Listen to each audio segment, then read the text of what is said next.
Bonjour à tous et bienvenue à ce webinaire afin de vous présenter une session concernant un outil du PowerPack pour Revit. Alors, je suis Vincent Bansard et je suis ingénieur d'application au sein de Gretec et j'ai une spécificité, je suis architecte de base, mais aussi formateur sur des logiciels de type AEC, Revit, pendant une dizaine d'années sur Archicad. Donc, mon rôle au sein de la société, c'est éventuellement d'assister les agences d'architecture dans le cadre de la consultation des projets pour le BIM. Donc, j'accompagne des agences pour faire monter les équipes en compétences sur Revit, par exemple, et aussi pour déployer les outils pour la gestion du projet, toujours dans le cadre du BIM. Alors, mon expérience, elle date d'à peu près une vingtaine d'années. Donc, effectivement, pour habitude de mettre en place des chartes graphiques, former les équipes, bon, ça, je vous l'ai dit, essentiellement sur Revit, mais ça pouvait être aussi, alors, dans une moindre mesure sur AutoCAD, mais là, on n'est plus vraiment dans les outils du BIM. Aujourd'hui, c'est plutôt sur du Revit. Et encore quelques temps, c'était sur, évidemment, Archicad. Je combinais les deux.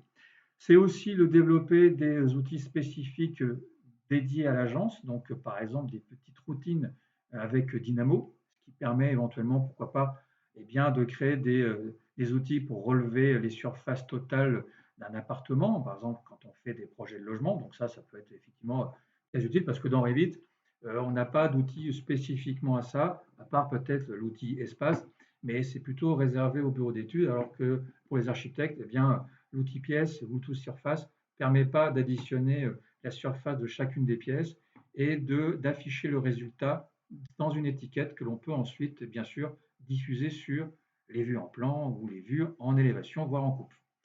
Alors ensuite, pas seulement sur l'appréhension de l'outil, mais aussi, pourquoi pas, sur la rédaction de ce qu'on appelle des conventions BIM, des protocoles BIM. Donc là, vraiment dans le cadre du management du projet, mais aussi, pourquoi pas, dans l'exécution de prestations pour une entreprise qui participe eh bien, à un projet BIM et pour laquelle nous allons eh bien, tout simplement modéliser une maquette numérique dans le cadre de son métier. Voilà. Alors, bien sûr, tout ceci pour vous dire que s'il est bien utile de venir poursuivre cette aventure avec nous, parce que nous avons une gamme de produits intéressante, nous sommes experts de ce développement, nous vous accompagnons dans la stratégie et la mise en place du BIM tout au long du cycle de vie de la phase d'étude jusqu'à la phase d'exécution du projet. Donc, raison pour laquelle n'hésitez pas à nous contacter. Alors, pour aujourd'hui, ce qui va nous intéresser, c'est surtout de voir un petit peu comment nous allons pouvoir, à partir d'une ou plusieurs nomenclatures sur Revit, eh bien, récupérer ces tables de nomenclature via un ou plusieurs fichiers Excel. Alors, c'est ce que je vais vous montrer à travers cette petite démonstration.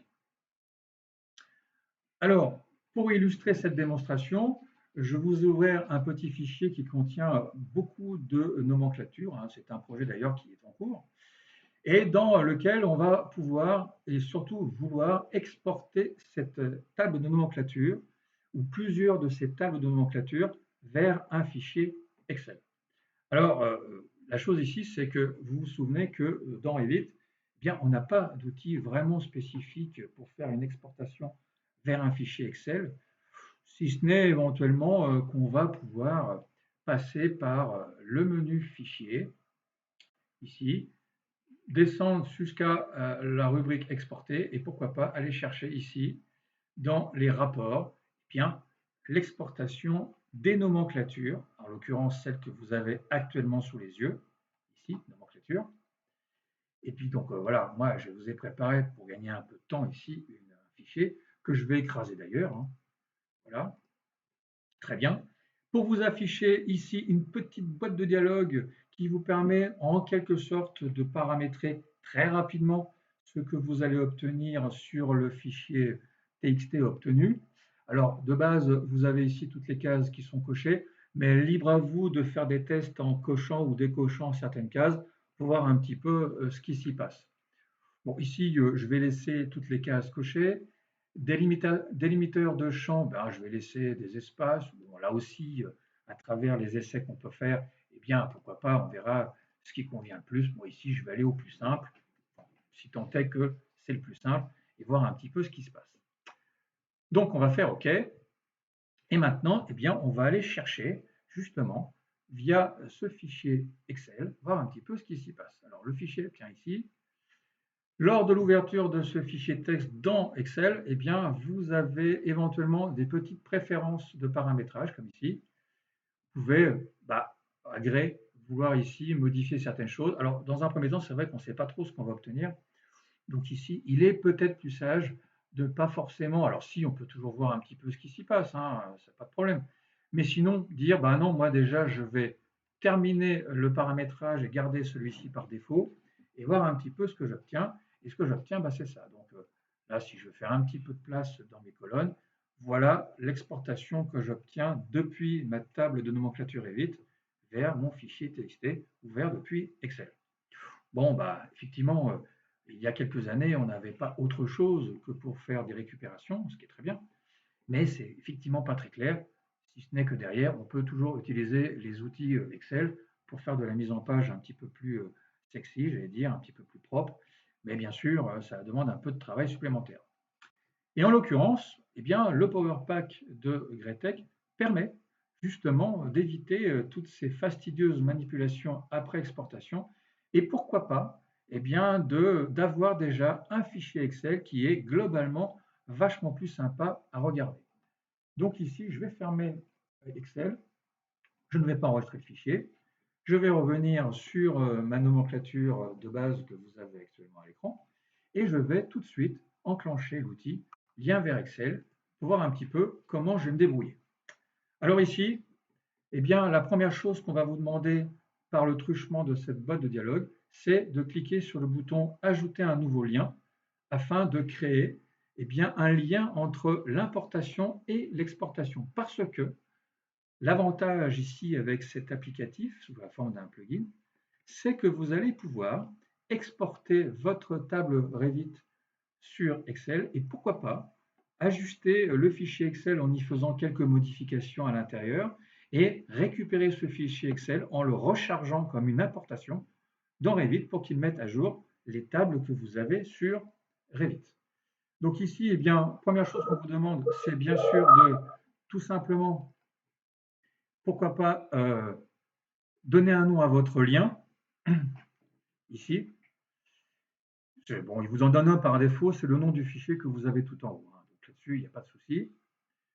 Sélectionnez là où les tables que vous voulez exporter. Nous, dans un premier temps, on va pourquoi pas se contenter de faire juste une première table. Par exemple, la table que vous avez actuellement sous les yeux, ici. Et puis, Instance Table, c'est simplement pour dire que c'est cette table qui sera récupérée et convertie dans le fichier Excel. OK. Voilà ce que vous obtenez lorsque vous validez la boîte de dialogue. Ici, rappel un petit peu de ce que vous avez actuellement en exportation. Déjà ici, voici le fichier que vous allez générer. Vous avez toujours la possibilité, bien sûr, de changer la destination de l'enregistrement du fichier Excel. Donc ici, pourquoi pas, je vais donner un nom, je vais l'appeler RDC. Voilà, pourquoi pas. RDC, puis je vais mettre ici seul. Voilà. OK. Voilà le fichier Excel que je devrais obtenir à l'arrivée. Tout ici. Le nom, ça c'est le fichier Revit depuis lequel je produis bien sûr mon exportation. Ici donc je retrouve bien ma table de nomenclature qu'on avait ici. Je la retrouve bien ici. Et puis ici, c'est un peu ce qu'on retrouve sur Revit. À savoir tout simplement les différents paramètres que vous avez d'ailleurs relatés ici. Vous voyez, les paramètres partagés. Donc en fait, vous pouvez éliminer certaines choses qui vous permettent de trier d'une certaine manière, donc de filtrer en amont les paramètres que vous ne voulez pas faire. Alors bien sûr, là, comme je pars d'une nomenclature qui est existante, je vais me contenter de garder les paramètres qui sont sélectionnés, qu'on retrouve ici. Mais dites-vous que j'aurais pu très bien partir d'une table vide et créer une exportation en partant d'une nomenclature que je fais depuis ce paramétrage ici. Raison pour laquelle vous retrouvez ici les paramètres qui sont déjà bien connus dans Revit. Donc, vous avez ici les colonnes. Vous pouvez aussi d'ailleurs, il y a une petite chose intéressante, vous pouvez aussi accompagner le listing des paramètres par, pourquoi pas, un petit filtre. Vous voyez ici, j'ai tapé 0 pour dire que moi, tu vas me récupérer que les paramètres qui sont débutants par un chiffre. Bon, voilà, donc c'est une autre forme, pourquoi pas, ici, de filtrage des noms de paramètres.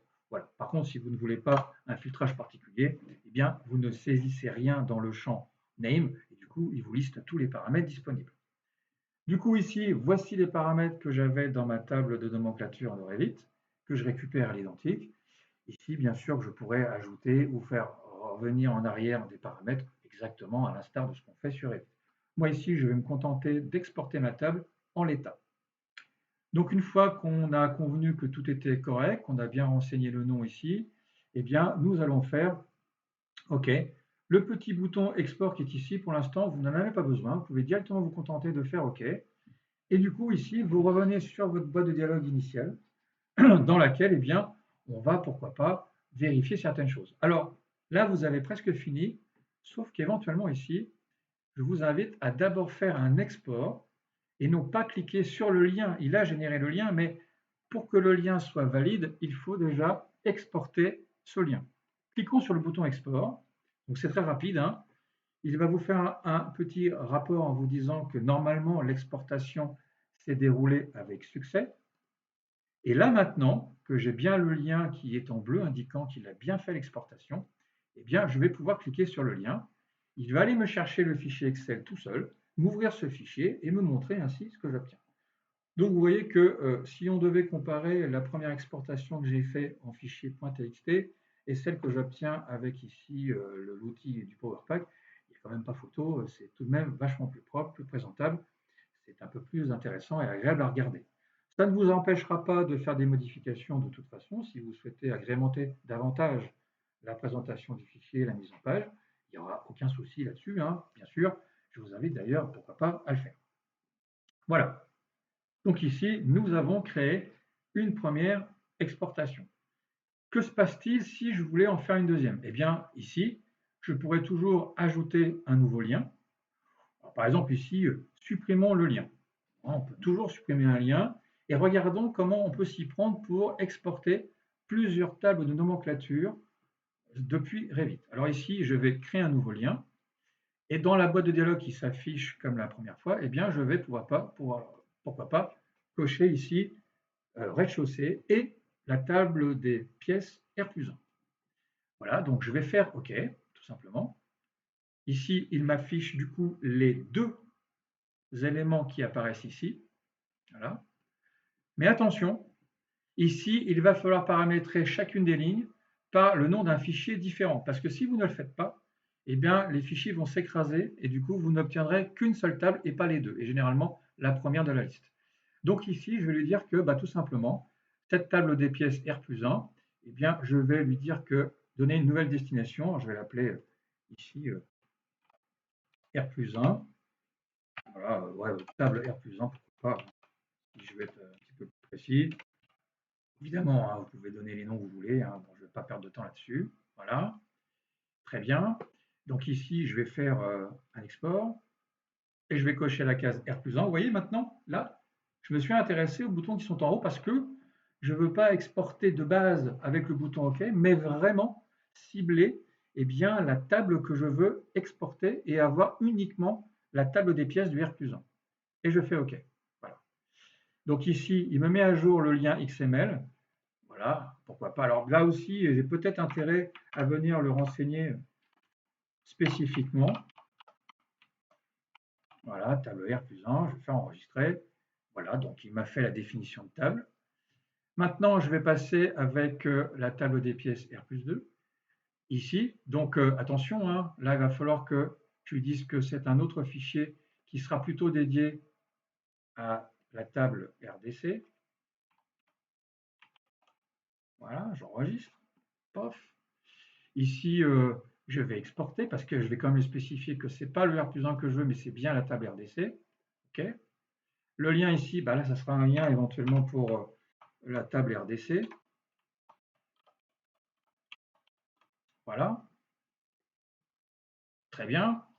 Et puis, bah, écoute, là, je pense que j'ai terminé, donc je vais faire OK. Voilà. Donc là, j'obtiens un lien, mais j'en ai qu'un. Là, j'en ai pas deux. Vous voyez ici, je me dis, ah, ça c'est dommage, du coup, là, je n'ai qu'un lien. Alors, qu'est-ce qui se passe quand j'ouvre le lien? Alors, encore une fois, ne pas se précipiter sur l'ouverture du lien. D'abord procéder à l'exportation et ensuite uniquement venir cliquer sur le lien. Donc ici, bah, malheureusement, vous constatez que j'ai le R+1, mais regardez en dessous, vous avez bien ici la table des pièces rez-de-chaussée, ce qu'on avait défini en faisant eh bien, 2 fois la manipulation pour indiquer un fichier. Alors vous allez me dire, oui, mais attendez, moi si j'ai toutes les tables à faire, il faut que je passe en revue chacun des liens, que j'indique un fichier, et encore, là il m'ouvre un fichier, je ne suis pas sûr qu'il m'ait bien créé les deux fichiers. C'est un peu compliqué. Alors bien sûr, j'obtiens ici les deux tables comme attendu. Oui, mais néanmoins, ce que je peux constater, c'est que, bah, ouais, sauf que je ne suis pas sûr je suis pas sûr de vouloir retrouver le fichier qui contient ces deux tables. Alors en effet, peut-être qu'on a fait pas tout à fait ce qu'il fallait et peut-être qu'il y avait mieux à faire. Donc je vais effacer le lien et je vais voir un petit peu ce qui se passerait si eh bien, je procédais en groupant tout d'un coup. C'est-à-dire qu'ici, je vais recréer eh bien, un nouveau lien. Mais là, je vais, allez, soyons fous, cochons 4 tables. Maintenant, je vais prendre les 4 tables et j'espère, comme objectif, obtenir eh bien, les 4 tables exportées dans un seul fichier Excel, mais chacune de ces tables aura un onglet. Voilà, puisqu'on a vu qu'a priori, c'est comme ça que ça se passerait. D'ailleurs, ici, vous aurez toujours un instance table, hein, et je vais faire OK. Donc ici, il va normalement vous afficher les 4 sélections de tables que vous avez demandées, que vous avez ici pour les 4 tables, la même chose, hein, puisqu'évidemment, elles ont été faites de la même façon, donc je retrouve la même codification. Bien sûr que vous avez les outils ici pour éventuellement modifier les éléments que vous avez définis dans la précédente boîte de dialogue.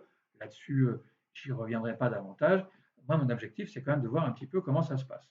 Alors, je vais venir ici paramétrer le fichier dans lequel j'espère trouver toutes les tables. Et je vais l'appeler ici, eh bien, on va l'appeler toute table pièce. Voilà. Extrait. OK. Bien sûr, je n'oublie pas d'exporter parce que là, il faut que je sois sûr de récupérer chacune des tables de nomenclature dans leur onglet respectif dans le fichier Excel. Donc ici, eh bien, à la fois, je pense que j'ai rien oublié. Là, le fichier XML, bon, lui aussi, je vais me permettre de lui donner on va l'appeler toute table, voilà, toute table pièce, vous donnez le même nom. Enregistrer, très bien. Donc vous avez vu, on n'a pas trop de soucis, ça fonctionne assez bien, il n'y a pas de problème. Quand je dis assez bien, c'est un petit peu, je suis un peu en dessous de la vérité, ça marche très très bien quand même, hein. C'est un euphémisme, hein, c'est le mot que je cherchais. Je vais faire OK. Voilà. Donc bien sûr que je procède comme d'habitude à l'exportation, que le rapport m'indique que tout est OK. Et naturellement, je vais bien cliquer sur le lien, normalement ouvrir le fichier Excel, et là, vous constatez avec un très grand bonheur que vous avez bien les 4 tables de nomenclature spécifiées qui sont maintenant bien recensées dans leur onglet respectif. Voilà, et là, pour le coup, ça se fait très bien, très facilement. Vous avez un fichier Excel qui combine toutes les tables de nomenclature et vous n'avez pas à faire un fichier par un fichier comme j'étais quasiment parti pour le faire. Et encore, vous avez vu, ce n'était pas très clair ce que j'ai fait à la fin, on s'y perdait un peu, alors que là, il n'y a aucune équivoque, tout fonctionne parfaitement bien.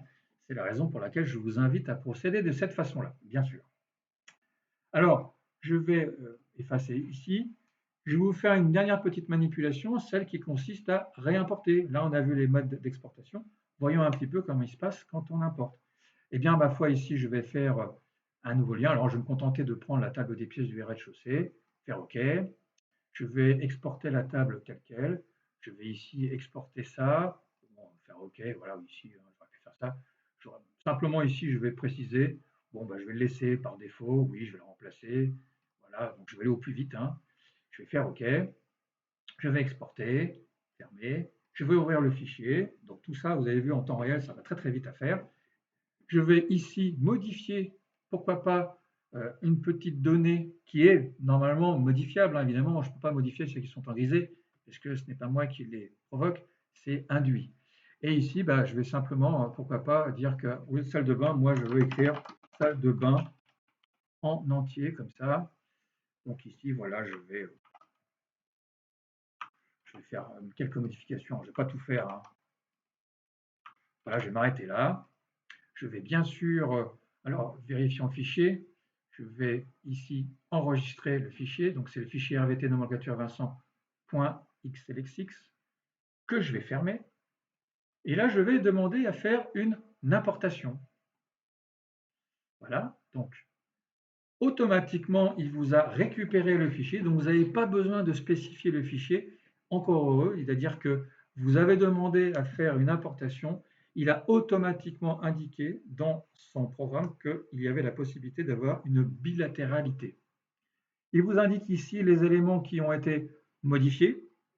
D'ailleurs, vous avez dans cette interface-là la possibilité de dire soit en effet, oui, je vais garder les éléments dans Revit, hein, vous pouvez toujours revenir en arrière, ou alors non, non, tu vas bien me prendre les valeurs que j'ai modifiées, valider le résultat, là aussi il vous indique que tout se passe très bien, on va pouvoir fermer, et du coup ici, si je regarde un peu ce qui se passe, faire OK, hop, regardez, vous avez bien les changements que l'on a opérés dans le fichier Excel se répercuter via cette importation dans le fichier Revit.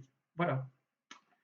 Eh bien ici, voilà, nous avons exploré plutôt eh bien, quelques possibilités, toutes les possibilités qu'on peut avoir avec cet outil, qui est très pratique et très facile d'utilisation, et puis surtout qui vous permet d'exporter massivement des nomenclatures dans le fichier. Alors, je vous remercie pour votre participation. N'hésitez pas à consulter nos diverses rubriques que vous trouverez à travers Internet. Et si jamais vous aviez des soucis, parce que je sais que certains d'entre vous ont probablement déjà le PowerPack, mais qui ne savent pas exactement comment il fonctionne, en tout cas pour certains outils, eh bien, je vous invite à nous adresser vos questions, vos demandes, et nous serons très heureux de vous y répondre. Voilà. Je vous souhaite une excellente fin de journée et je vous dis peut-être à bientôt. Au revoir.